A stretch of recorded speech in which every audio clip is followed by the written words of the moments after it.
Welcome to Tripura all farming চ্যানেলে।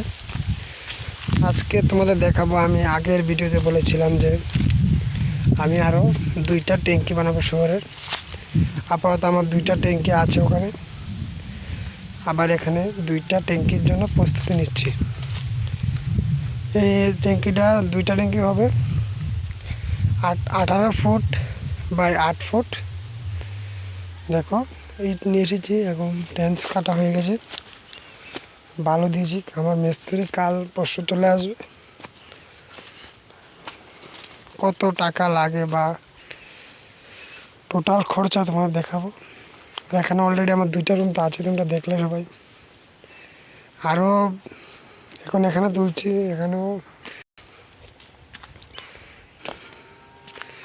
এই দেখো টেন্সটা তোমার এই 1 ফুটের থেকে অল্প ডাইভ দিয়েছি। সব সেমিটার মধ্যে এখন রাব ডালাই দেবো, তারপর ইট গাঁথনি হবে, 3 ইঞ্চি ওয়াল দিয়ে দেবো। তোমরা বলছো নিজেরা করতে, নিজেরা করলে দেখো শুকরের ঘর একদম ভালো মিস্ত্রি দিয়ে না করলে শুকর ভেঙে ফেলতে পারে। এর জন্য ভালো একজন দক্ষ মিস্ত্রি দিয়ে করাবে সবসময়। আর ইটটা 1 নম্বর কোয়ালিটি আনতে হবে। দেখো ইট একদম 1 নম্বর কোয়ালিটি। এখন এটার দাম একটু কম, তাই নিয়ে আসলাম। আমি আপাতত 500 ইট এনেছি, 6,500 টাকা পড়লো আমার। আমার ওই সাইডে আরও 2টা আছে রুম, দেখলে। এখানেও আপাতত জায়গা আছে, আরও হলে হবে পরে। এখানে এটা উঠাই। আর যদি আমার চ্যানেলে তোমরা নতুন হয়ে থাকো, চ্যানেলটা সাবস্ক্রাইব করে রাখো এরকমই অল ফার্মিং ভিডিও পাওয়ার জন্য। দেখো এখান দিয়ে তোমাদের আমার বাড়ির উপরে ওখানে, এখান দিয়ে একটা গেট রাখবো, ওখানে একটা রাখবো। ভাবছি এটাতে মাঝখান দিয়ে তোমরা চাইলে পার্টিশন দিতে পারো বা ওয়াল দিতে পারো। আমি এখন দিচ্ছি না, আপাতত বানটাকে তো পরে দেবো। কাটা হয়ে গেছে দেখো। এখান দিয়ে আমার নতুন ঘর হবে শুকরের, কারণ ওই শুকরটা 4টা পালন করা যাবে। এটাতে মনে হবে 4টা থেকে 5টা তুমি পালতে পারবে এই ঘরটা, যেটুকু দৈর্ঘ্য অবস্থা আছে। দেখা যাক কতটা খরচ হয়, তারপর তোমাদের জানাবো যে একটা 2টা ট্যাঙ্কি করতে কত টাকা খরচ হয়। মোটামুটি এখন সব জিনিসের দাম বেশি, ইট, বালি, সিমেন্ট সবগুলোর দাম। তারপরে দেখি যে একবার ঘর তুলে নিলে তোমাকে বারবার তুলতে হবে না, তুমি একবার খরচ করবে, মিনিমাম 20 বছর চলে যাবে।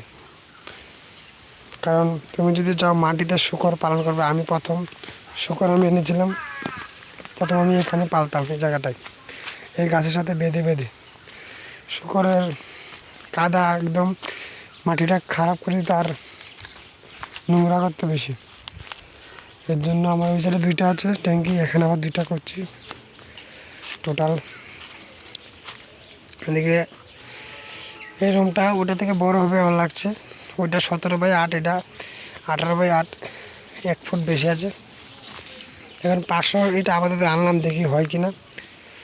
তোমাদের একটু দেখাবো যে একটা শুকরের ঘর তুলতে কতটা ইটের প্রয়োজন, কতটা সিমেন্ট লাগে। আর বালি তো বেশি লাগবে না, 3 ইঞ্চি ওয়াল, বেশি বালি লাগে না। আর এখানে রডের তো প্রয়োজন নেই। আর ফ্লোর ডালায় কতটা চিপস বা তুমি কি ইট দিয়ে দেবে বা তোমাদের বিষয়।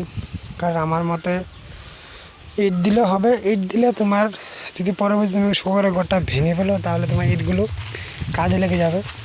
আর যদি ঢালাই করে দিয়ে দাও একদম, ইটটার কাজে লাগবে না। তোমাদের ইচ্ছা কীভাবে করবে। অনেকেই দেখো শুকর পালাটা লাভ, আমি এটা বলবো না, কিন্তু বেকার যে ছেলেগুলো আছে আমার মতো, আমিও কিন্তু এখানে আছি, কিছু করার নেই, কাজ নেই, তাই দেখছি যে 1-2টা শুকর পাললে কি হয়, এর জন্য এই প্রস্তুতি। তোমরা চাইলে একটা ছোটো করে চালু করতে পারো। আমিও এত ট্রেনিং মেনিং নিয়ে নিই, আমিও 2টা এনেছি, আরও 2টা আনবো।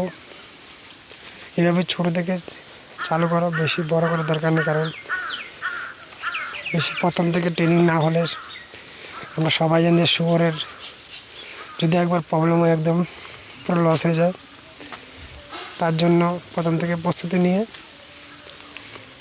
2টা আনো, 2টা থেকে আস্তে আস্তে ধীরে ধীরে চালু করতে পারো।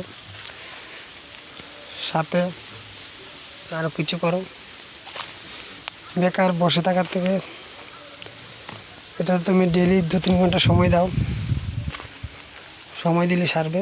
সকালে একবার পরিষ্কার করবে, বিকালে একবার খাবারটা টাইম মতো দিয়ে দেবে।